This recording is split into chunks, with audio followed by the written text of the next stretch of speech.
और अगर आप ध्यान से देखेंगे तो अंदर एक आपको शिवलिंग भी दिखाई देगी। भगवान भोलेनाथ की शिवलिंग वहां पे रखी हुई है।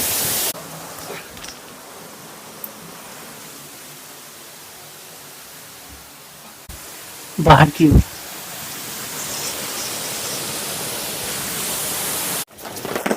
ओर साथियों, अगर आप देखेंगे इस जंगल में, इन पहाड़ों के बीच में, इस घने जंगल में, अगर आप इधर पूरा पीछे देखेंगे, फिर से मैं आपको बता रहा हूँ काफी ज्यादा घना जंगल है। आप यहाँ बड़ी बड़ी चट्टानें देख सकते हैं। इन चट्टानों का भी कोई भरोसा नहीं साथियों, ये कब नीचे आ जाए, क्योंकि ऐसी दुर्घटना जो होती है वो अक्सर आप सुनते होंगे, कभी हिमाचल में, कभी उत्तराखंड में ऐसी समस्या आप हमेशा सुनते रहते होंगे कि कभी कभी चट्टान जो होती है, भूस्खलन उसको बोलते हैं, चट्टान खसक के नीचे आ जाती है। लेकिन इस स्थिति में जो हमारी माता राम है वो यहाँ पे है चित्रकूट में, और यहाँ पे रह के तपस्या कर रही हैं। इनसे कुछ बात करेंगे, लेकिन उससे पहले मैं आपको कुछ दिखा देना चाहता हूँ। उससे आपको अंदाजा होगा जो साधु संत का जीवन होता है, जो उनका त्याग होता है, वो कितना कठिन होता है और कितना ज्यादा कष्टमय होता है। लेकिन उसके बाद भी सिर्फ भगवान के भरोसे हमेशा और राम नाम के भरोसे हमेशा इन जंगलों में रहना अपने आप में कितनी ज्यादा बड़ी बात है, वो मैं आपको दिखाता हूँ। माता जी से बात करेंगे, लेकिन 2 मिनट के लिए आप थोड़ा सा आगे आ जाइए, मैं आपको दिखा देता हूँ। आप पहले यहीं पे देख लीजिए, लगातार पानी बरसने की वजह से यहाँ पे देखिए पानी यहाँ से नीचे से आ रहा है। माता जी का भोजन जो प्रसाद होता है यहीं पे बनता है, सारे सामान वगैरह यहाँ पे रखा है। लेकिन उसके बाद भी देखिए यहाँ की स्थिति क्या है इस समय, और ऐसे कष्ट में रह के भोजन प्रसादी बनाना। देखिए दोस्तों, फिसलन इतनी ज्यादा कि मैं कम से कम यहाँ पे 2-3 बार बच चुका हूँ फिसलने से। और देखेंगे पूरा जो चूल्हा है पूरा गीला हो चुका है, कुछ भी यहाँ पे बचा नहीं, पूरा हर चीज गीला हो चुका है। बड़ी बड़ी चट्टाने हैं, और ये चट्टानों के बीच में, जिसको हम लोग शहरों में किचन बोलते हैं, और लेकिन यहाँ पे पहाड़ों के बीच में इसको हम क्या बोलेंगे, इसको हम किचन भी नहीं कह सकते दोस्तों। ये सिर्फ एक गुफा है जिसके अंदर माता जी ने यहाँ पे कुछ सामान रखा हुआ है, और यहीं पे भोजन प्रसादी बना के रहती है। कैसे रहती है नहीं पता चलता, तो भाई हम लोग कुछ कह ही नहीं सकते कि कैसे होता है ये चीज। आइए माता राम जी से बात करेंगे, और देखेंगे यहाँ पे देखिए पानी की एक हल्की धारा तक आ रही है। मतलब समझिए कितना ज्यादा कष्टमय जीवन हमारे संत द्वारा जिया जाता है। माता जी सबसे पहले मैं आपको प्रणाम करता हूँ। माता जी, इस जंगल में जहाँ पे कोई आम इंसान रहने की सोच भी नहीं सकता, उस स्थान पे आप रह के दिन रात रह रही हैं। हम कह रहे हैं माता जी यहाँ पे कोई दिन में नहीं रह सकता, आप दिन रात यहाँ पे रह रही हैं, इस जंगल में रह रही हैं जहाँ पे हर तरह के खतरे हैं। हमारे दिन न्यूज में भी सुनते हैं चित्रकूट में कभी जंगल में ये जानवर निकला, कभी ये जानवर निकला। लेकिन ऐसी स्थिति में भी आप रह के यहाँ पे तपस्या करी। माता जी, जो आपकी हिम्मत है ये कहाँ से आती है माता जी? परमात्मा का सब है, परमात्मा शक्ति परमात्मा देते हैं। अपने मन से कुछ नहीं होता है। परमात्मा के विश्वास पर जो टिकता है वही टिक पाता है, जो अपने आप पर करता है वो कहाँ से कर पाएगा। माता जी, हम बस आपसे एक सिंपल सा जो प्रश्न होता है वो पूछना चाहते हैं, सिंपल सा एकदम। मतलब क्यों आप यहाँ पे हैं, जरूरत क्या है? हम जैसे जैसे आम लोग होते हैं घर में बैठे हुए हैं, घर में एसी लगी है, पंखा है, कूलर है, गाड़ी है, अच्छा खासा घर है जिसमें से एक बूंद पानी नहीं आ रहा, वहाँ क्यों नहीं रह रही माता जी? यहाँ रहने की जरूरत क्या है? क्या तो ब्रह्म प्राप्ति के लिए घर में नहीं ना होगा, तो जंगल में ही होगा, जहाँ शांति हो, शून्य अवस्था हो, वहीं होता है। जी जी। हाँ, यदि घर ही में सब हो तो सब ये सब राजा महाराजा परित्याग करके क्यों वनवास गए हैं, है को जंगल गए हैं? शांति के लिए, गुरु शरण में, गुरु ज्ञान के लिए जाना ही होता है, उसके पहले नहीं कुछ होता है। जी माता जी, मैं आपसे सिंपल पूछूंगा, जैसे पानी इसमें बरसा हुआ है, लकड़ियां सब गीली हैं, भोजन प्रसादी आपकी बन गई है, हम जानते हैं माता जी इस समय आप किस कष्ट, हम जैसे साधु संतों के पास जाते रहते हैं माता जी, हम लोग देखते हैं जैसे पानी बरस रहा है तो कैसे कैसे 1-1, 2-2 टिक्कर बनने में भी कम से कम 3-3, 4-4 घंटे लग जा रहे हैं। माता जी, उस स्थिति में आप अभी रह के यहाँ पे पूरा भोजन तैयार कर ली, आपको कितना कष्ट हुआ होगा माता जी, वो हम समझ सकते हैं। परमात्मा के भाव में कष्ट भी सब सह जाता है।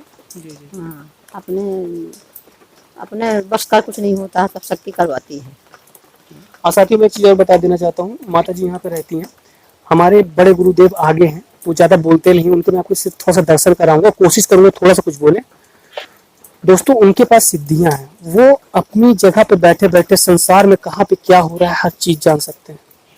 जी दोस्तों, ये चीज पॉसिबल है क्योंकि तपस्या आज भी लोग कर रहे हैं। जो लोग नहीं कर रहे हैं, घर में बैठे हुए, वो उस चीज को नहीं समझ सकते हैं, लेकिन ये चीजें सच्ची में है। और गुरुदेव यहाँ बहुत पहले से रह रहे हैं और बहुत दिन से रह के यहीं पे इसी तरह की स्थिति में रह के तपस्या कर रहा हूँ। मैं नहीं मानता दोस्तों, अगर कोई मनुष्य आज की तारीख में अगर ऐसी तपस्या करता है तो भगवान उसको फल दे। माता जी हम ये तो मान ही सकते हैं अंदर से कि कलयुग में थोड़े से भजन में, अगर इंसान के अंदर थोड़ी सी ललक हो भगवान को पाने की, तो थोड़े से भजन में भगवान को प्राप्त कर सकते हैं। ऐसा है कि नहीं है माता जी? बस यही है कि निर्मल मति बहुत जरूरी है। जी जी। हाँ, लोभ लालच ये सब परित्यागना, इसके बिना भगवान की प्राप्ति है ही नहीं। और यही इंसान से हो नहीं पाता। हाँ, यही हो नहीं पाता। इसके मोह ममता लोभ लालच से कहाँ कोई छोड़ पाता है। नहीं छोड़ पाता। बस ये संघर्ष का मार्ग है, चाहे कुछ भी हो, जीवन देना होता है गुरु शरण में, परमात्मा को समर्पित बिना किए, बिना समर्पण किए बिना आगे का कुछ मिलने वाला नहीं है। दोनों हो जाए, संसारिकता हो जाए और परमात्मा की प्राप्ति भी हो जाए।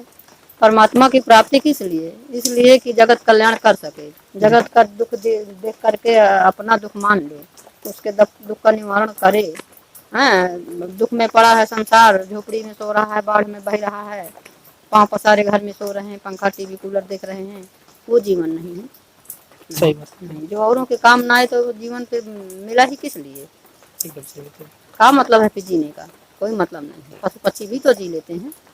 यही गुरुदेव का हमारे है, कार्य जो करना है जगत के लिए ही करना है, अपने लिए कुछ नहीं। हाँ, जिन दुखियों गरीबों के लिए ही उनका जीवन है, उन्हीं का सब कार्य, उन्हीं की सब ड्यूटी है। हाँ, युग में अब सब सामने आएगा सब। माता जी अगर बात कर रही हो तो मैं कम से कम आपसे घंटा भर बात कर सकता हूँ, 2 घंटा निकाल सकता हूँ, लेकिन मैं जानता हूँ इस समय माता जी का भोजन प्रसादी बन गई है, भोग लगाने का समय हो रहा है। ज़्यादा देर माता जी का नहीं लेंगे, आशीर्वाद लेते हैं, थोड़ा सा आगे चलते हैं, महाराज जी के बार आप लोग को दर्शन करा देते हैं।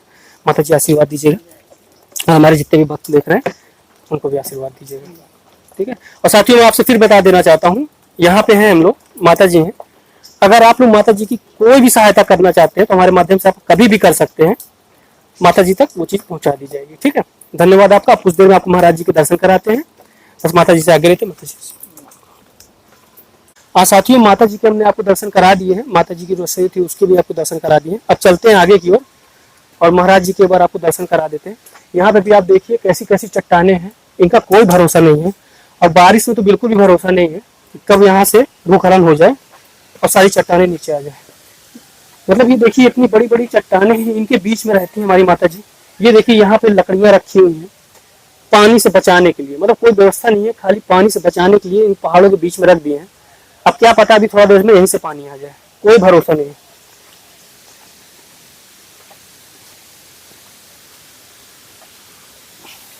साथियों हो सकता है मैं आगे जा रहा हूँ, वहाँ बहुत ही बड़ा झरना है, हो सकता है कि मेरी आवाज आपको बिल्कुल ना आए, थोड़ा सा एडजस्ट कर लीजिएगा, लेकिन मैं कोशिश करूंगा कि आपको सब चीज सुनाई दे। आइए मैं आपको दिखाता हूँ। और नीचे एक शिवलिंग भी रखा हुआ है, लगातार जो पानी पहाड़ से आता है लगातार वो शिवलिंग के ऊपर ही गिरता है। और दोस्तों अपने आप में बहुत ही अच्छा नज़ारा है। चित्रकूट में अगर आप आते हैं तो ऐसी भी जगहें हैं, इसलिए मैं कहता हूँ चित्रकूट जरूर आइए अपने जीवन में एक बार। चित्रकूट को बिल्कुल भी हल्के में मत लीजिए। भगवान श्री राम जहाँ 11.5 वर्षों के लिए रह सकते हैं, वहाँ हम इंसान एक बार घूमने भी नहीं आ सकते। ऐसा नहीं होना चाहिए दोस्तों। और दोस्तों हो सकता है मेरी आवाज़ आपको क्लियर ना आए, आप देख लीजिए एक बार, आप एक बार ये पूरा झरना देख लीजिए, बहुत ही तेज झरना है साथियों। ये पानी लगातार आ रहा है, बारिश का पानी है। और अगर आप ध्यान से देखेंगे तो अंदर एक आपको शिवलिंग भी दिखाई देगी, भगवान भोलेनाथ की शिवलिंग वहाँ पे रखी हुई है। यहाँ पे एक घंटा लगा हुआ है। और आप एक बार नज़ारा देखिए दोस्तों, ये पानी जैसे ही ऊपर से आता है उसके बाद यहाँ पे रहता है, काफ़ी ज़्यादा फिसलन है साथियों यहाँ पे। और उसके बाद यहाँ नीचे का आप नज़ारा एक बार देखिए। भाई साहब मुझे नहीं लगता कि ऐसी सुंदर जगह ज़्यादा बची हुई है आज की डेट में भारत में। मानता हूँ दोस्तों एक से एक जगह है, लेकिन मेरे लिए मेरा चित्रकूट ही सब कुछ है। आइए मैं आपको दिखाता हूँ दोस्तों और भी चीज़ें। क्या बोलूँ अब मैं, अगर आप ये चीज़ सामने से देखते तब आप इस चीज़ को समझ पाते कि मैं क्या कहना चाह रहा हूँ। क्योंकि ये पूरी हरियाली है साथियों, पहाड़ों से पानी आ रहा है, और हम इंसानों को आज की डेट में शायद इससे ज़्यादा कुछ चाहिए नहीं। अब धीरे धीरे दोस्तों आगे की ओर आते हैं और एक बार महाराज जी के आपको दर्शन करा देते हैं। महाराज के पास सिद्धियाँ हैं दोस्तों, और एक बार आप सिद्ध महाराज के दर्शन कर लीजिए। ज़्यादा बोलते नहीं है महाराज, मैं फिर से बता रहा हूँ, ज़्यादा नहीं बोलते हैं, बस उनसे थोड़ी सी चीज़ें पूछेंगे, बताते तो ठीक है, नहीं तो आपको दर्शन तो हो ही जाएंगे। ठीक है, चलिए आपको महाराज के दर्शन कराते हैं। ताकि एक बार आपको महाराज जी के दर्शन करा देते हैं। आ जाइए। और यहाँ भी आप देख लीजिए, फिर से आपको दिखा रहा हूँ, पूरा गीला हुआ रखा है, यहाँ पे कुछ बचा नहीं है। और यहाँ पे बार आ जाइए अंदर की ओर, मैं दिखा देता हूँ। महाराज जी हमारे बैठे हुए हैं।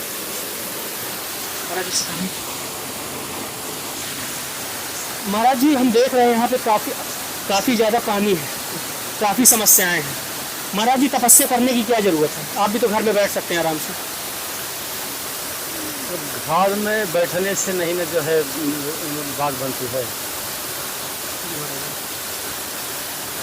आप घर में आप बैठते तो आप यहाँ मिलते, आप देखते। दायित्व तो जो है ले जाता है बाहर, ड्यूटी है, दायित्व है, ले जाती है बाहर, चाहे धूप हो, चाहे गर्मी बरसे, चाहे पानी बरसे। दायित्व का हमें ज्ञान है तो बैठे हुए हैं। साथियों मैं आपको भी बता रहा हूँ, महाराज ज़्यादा हमारे बोलते नहीं हैं। हम लोग को परमिशन मिली है मुश्किल से कि महाराज जी से कुछ बात कर सकें, जिसकी वजह से हम थोड़ा सा महाराज जी से बस बात कर पा रहे हैं। महाराज जी बारिश का मौसम है, ऊपर से पहाड़ों में बारिश हमेशा ज़्यादा होती है, पानी बहुत तेज़ आ रहा है।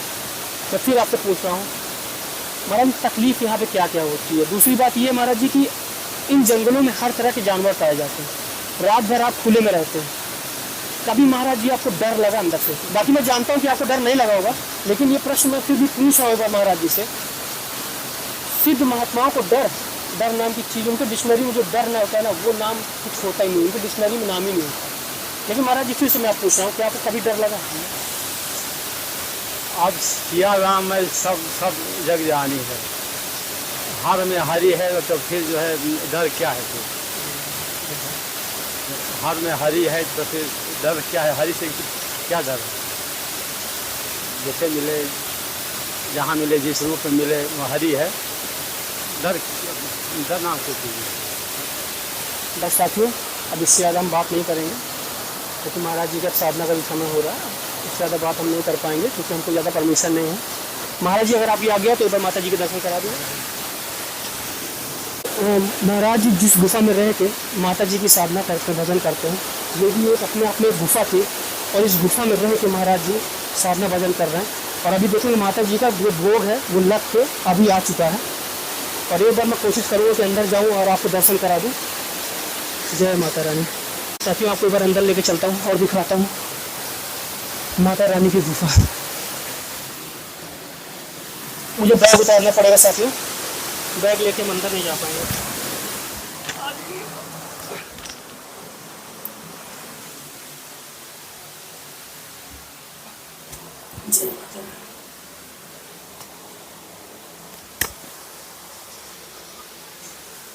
साथियों इसी गुफा में रह के महाराज जी साधना भजन करते हैं, सिद्धियों को प्राप्त करते हैं, माता जी की जो पूजा है वो करते हैं। और आप विश्वास मानिए, यहाँ भी चट्टानों से पानी आ रहा है, और यहाँ पे बैठ के तपस्या करना, भाई साहब सोच भी नहीं सकते हैं हम लोग कुछ कभी ऐसा करने को। जितनी भी चट्टानें, हर तरफ से पानी आ रहा है, और एक दीप जल रहा है जो लगातार जलता रहता है। दोस्तों चलेंगे बाहर। भाई साहब बहुत ही कठिन जीवन, बहुत ही कठिन जीवन। अब धीरे धीरे चलते हैं, क्योंकि यहाँ पे दोस्तों खड़ा होना ही अपने आप में, देखिए इससे अब हम खड़े भी नहीं हो सकते। अब चलते हैं बाहर की ओर।